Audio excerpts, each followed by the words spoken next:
네, 한 주간 있었던 정치권의 이슈를 콕콕 집어서 정리해 드리는 순서 주간 이슈픽 코너입니다.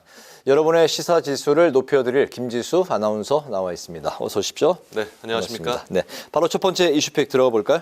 네, 오늘 준비한 첫 번째 이슈픽입니다. 이뇨한 미완의 혁신입니다. 네.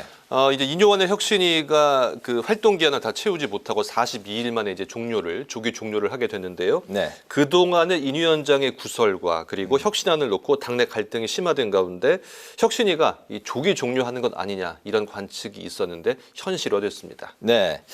그 이뇨한 위원장 의욕적으로 이제 혁신위를 이제 출범을 시켰었는데 당내에 가장 그 혁신안에 이제 그 눈에 띄었던 희생 혁신안이 당 지도부에 이게 이제 반영이 되지 않으면서 네. 좀 어려운 상황이 이어졌었던 것 같습니다. 그렇습니다. 그동안 혁신위가 당 지도부와 중진, 친윤 인사들에게 험지 출마나 이 불출마를 요구를 해왔습니다. 그래서 6호 혁신안을 내놨는데요. 이 11일 최고위에서 혁신안 종합보고를 지금 남겨두고 있긴 합니다. 그렇지만 결국 이 별다른 큰 성과 없이 조기 종료하게 됐다. 이런 평가가 나오고 있습니다. 네. 이뇨한 위원장 기자들에게 이 다음 주 월요일 보고를 끝으로 혁신위 활동은 다 종료가 된다고 밝혔고요. 50%는 성공했다는 자부심을 갖고 있다. 나머지 50%는 당에 맡기고 기대를 하면서 좀 더 기다리겠다고 덧붙였습니다. 인 위원장은 6호 시생혁신안을 내면서 총선에 불출마하겠다. 그리고 이 본인을 공관위원장으로 추천해달라는 이 최후 통첩을 날리기도 했는데요. 결국 당 지도부가 받아들이지 않았고요. 혁신이 출범 초에 요구했던 이준석 전 대표와 홍준표 대구시장, 김재원 전 최고 등 이 당내 인사들의 징계를 해제하는 이 대사면만 받아들여졌습니다. 네, 혁신위가 이제 동력을 상실했다는 이제 비판도 나오곤 했는데 한편에서는 당 안팎에서 지도부를 비판하는 목소리도 동시에 나왔었죠. 그렇습니다. 원래 이 처음에 혁신위가 출범했던 계기가 이 강서구청장 보궐선거에 이제 국민의힘이 패하면서 김기현 대표가 출범시킨 혁신위였거든요. 네. 그래서 당 안팎에서 당 지도부를 비판하는 목소리가 나오고 있습니다. 안철수 의원 처음에 김기현 대표가 전권을 주겠다고 했는데 전권이 아니라 무권이었다 이렇게 밝혔고요. 홍준표 대구시장도 한편의 개그 콘서트를 보여주고 떠났다. 기득권 카르텔에 막혀서 좌절을 했다고 비판을 했습니다. 어쨌든 국민의힘 혁신위가 이렇게 막을 내리면서 혁신위가 안건을 제시를 하더라도 이 안건이 구속력을 갖지 못하기 때문에 그런 한계가 드러났다. 이런 평가가 정치권에서 나오고 있습니다. 네, 김기현 대표가 띄운 혁신위였는데 또 그 혁신위가 김기현 대표와 이제 각을 세웠던 모습도 좀 이게 인상적이었던 이제 부분이었던 것 같습니다. 네. 두 번째 이슈픽 살펴볼까요? 네, 두 번째 이슈픽은 민주당 얘기입니다. 이상민 탈당, 이낙연은 신당입니다. 네. 이상민 탈당, 오선의 이상민 의원이 중진의 이상민 의원이 민주당을 탈당하면서 여파가 있었고요. 지금 이낙연 전 대표도 뭐 신당 창당을 묻는 기자들의 질문에 뭐 일축하지 않고 여지를 남기면서 당내 분위기가 지금 심상치 않은 상황입니다. 네, 오선 중진의 이상민 의원 한 번 더 만약에 이제 국회의원 당선이 된다면 이제 국회의장도 바라볼 수 있는 그렇기 네. 때문에 이제 탈당에 대해서 더 말이 많이 나왔었는데 친 이상민계 의원이 이제 그 현역 국회의원은 아닙니다만 대전 중심의 시의원, 이제 구의원, 당원 등이 이제 동반 탈당하면서 지금 여파가 이어지고 있네요. 네, 이상민 의원이 이제 민주당을 고쳐쓰기가 불가능하다고 입장문을 내고 탈당을 했는데요. 네. 친 이상민계로 알려진 대전 지역입니다. 시의원과 구의원, 당원 등 총 19명이 엊그제 탈당을 선언한 겁니다. 이들은 대전시 의회에서 기자회견을 열고 앞으로 이상민 의원과 같이 행동할 것이라고 밝혔고요. 다만 새로운 세력을 규합을 할지 국민의힘에 입당할지는 아직 정해진 것이 없다고 덧붙였습니다. 한편 당내에선 뭐 이상민 의원에 대한 비판의 목소리도 나왔었는데요. 본인의 정서적 가치와 맞지 않는 당을 선택하는 것은 뭐 바람직하지 않다. 또 이 오선 의원이라는 것이 얼마나 엄청난 혜택인가. 그런데 또 이 헌신짝 버리듯 탈당을 했다. 이런 비판들이 있었습니다. 네, 그렇군요.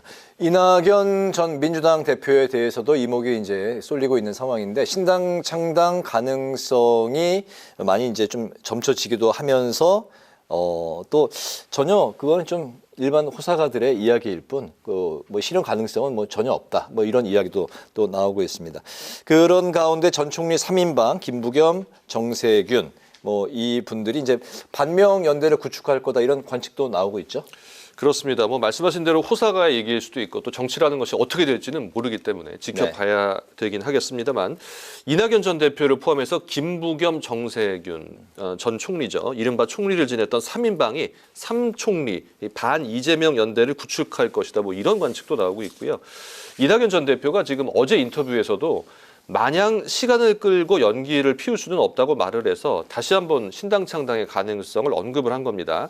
이에 당내에서는 이재명 대표와 이낙연 전 대표의 만남, 그러니까 명락회동이죠. 이른바 네. 명락회동이 다시 한번 언급되고 있습니다. 지난 한 7월쯤이었나요? 그때 한번 만났었는데 다시 한번 언급이 되고 있는데요. 하지만 이낙연 전 대표는 지난번처럼 사진 한 장 찍고 단합한 것처럼 보이는 것이라면 의미가 없다며 회의적인 입장을 보였습니다. 여기에다 이제 강성 지지층들이 이낙연 전 대표를 출당시켜야 한다, 이런 청원이 나오기도 했었는데요.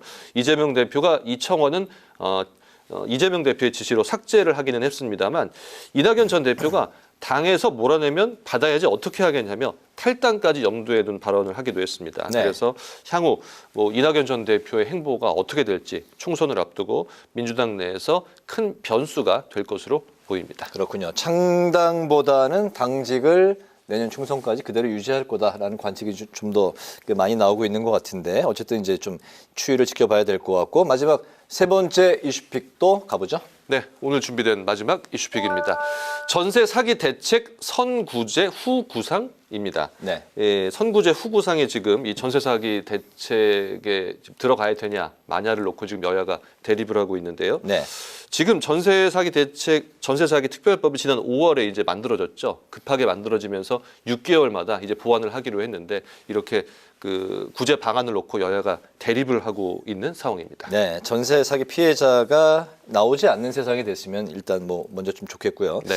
정부가 인정을 한 전세 사기 피해자가 현재 9천 명을 넘었고 국회에서는 전세 사기 특별법을 보완하자는 논의가 이제 이어지고 있는데 그 피해자 구제 방식을 놓고 여야가 서로 좀 입장이 다르죠. 네, 앞서 말씀드렸듯이 이 전세 사기 특별법은 법안이 급히 만들어졌기 때문에 6개월마다 이제 보완 입법을 하기로 약속을 했습니다. 국회가요. 네. 그래서 국회에서 논의가 이어지고 있는데요. 말씀해주신 대로 피해자 구제안을 두고 평행선을 달리고 있는 겁니다. 국토위 전체회의에서 야당은 정부가 임대인을 대신해서 피해자들에게 먼저 전세 보증금을 돌려주고 나중에 임대인으로부터 돈을 받는 선구제 후구상 방식을 주장했는데요. 네. 야당 의원들 피해자가 원하는 실질적인 것은 바로 이 선구제 그리고 나중에 후에 구상권을 청구하는 방안이다, 이렇게 밝혔습니다. 하지만 정부와 여당은 형평성을 지적하면서 난색을 표하고 있는데요. 여당 의원들은 정부가 세금으로 개인 간의 계약으로 인해 발생한 채무를 모두 다 변제해 주는 것은 맞지 않다는데 민주당도 동의를 했었다며 형평성 문제를 제기했고요. 이 정부 측의 원희룡 국토부 장관도 제안을 하는 마음과 아이디어는 충분히 고민할 지점이지만 좀 더 신중한 검토가 필요하다는 입장을 밝혔습니다. 네. 전세 사기 피해자가 이제 앞으로 또 10,000명을 넘을 것으로 예상이 되고 있는데 피해자들이 현재 이제 국회를 포함해서 여러 곳에서 규탄 대회를 열고 있고 피해를 호소하고 있는데 일단 피해를 당하면 그 다음에 거주할 곳이 없기 때문에 당연히 이제 이 고통을 호소할 수밖에 없는 상황일 것 같은데 어떤 내용들인가요? 네, 일단 그 정리를 해보니까요. 피해자들이 원하는 가장 큰 부분이 두 가지입니다. 이 조금 전에 야당 의원들이 주장했던 선구제 후구상 방식으로 지원해달라는 것 하나 하고요. 그리고 이 피해자를 인정하는 절차, 이 절차를 좀 간소화해달라. 네. 그리고 그 피해자를 인정해주는 요건을 완화해달라는 것입니다. 사실 이런 것들을 입증하기가 쉽지가 않거든요. 그리고 또 여기에다 이 전세 사기 사건은 기존 주택임대차 보호법과 부동산 등기법의 허점으로 발생한 과실이기 때문에 네. 국가 과실이기 때문에 정부가 배상을 해야 된다. 또 이런 입장도 있는데요.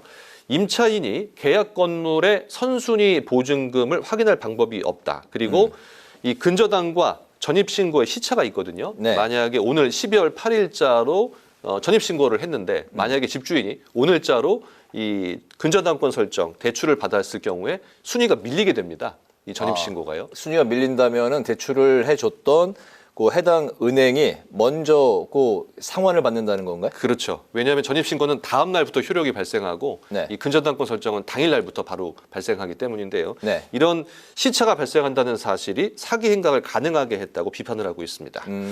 네, 어쨌든 여야가 엊그제 이 국토위 법안 심사 소위를 열었지만 합의에 이르지 못하고 지금 13일에 다음 주죠. 수요일쯤에 다시 소위를 열기로 했는데요. 이 선구제 후구상 방식에 있어서 여야 이견이 좀 너무 크기 때문에 합의가 쉽지 않을 것이다. 이런 관측들이 제기되고 있는 상황입니다. 네, 해당 법안들을 이제 보완하는 이제 국회의원들이 바로 이런 그 디테일한 부분들까지도 다 감안해서 입법을 했으면 하는 그런 이제 바람이 드네요. 네, 그렇습니다. 네. 중요한 역할을 해 주셔야 될 것 같습니다. 그렇습니다. 오늘 주간 이슈팩 여기까지 듣도록 하겠습니다. 김지수 아나운서와 함께했습니다. 수고 많았습니다. 네, 고맙습니다.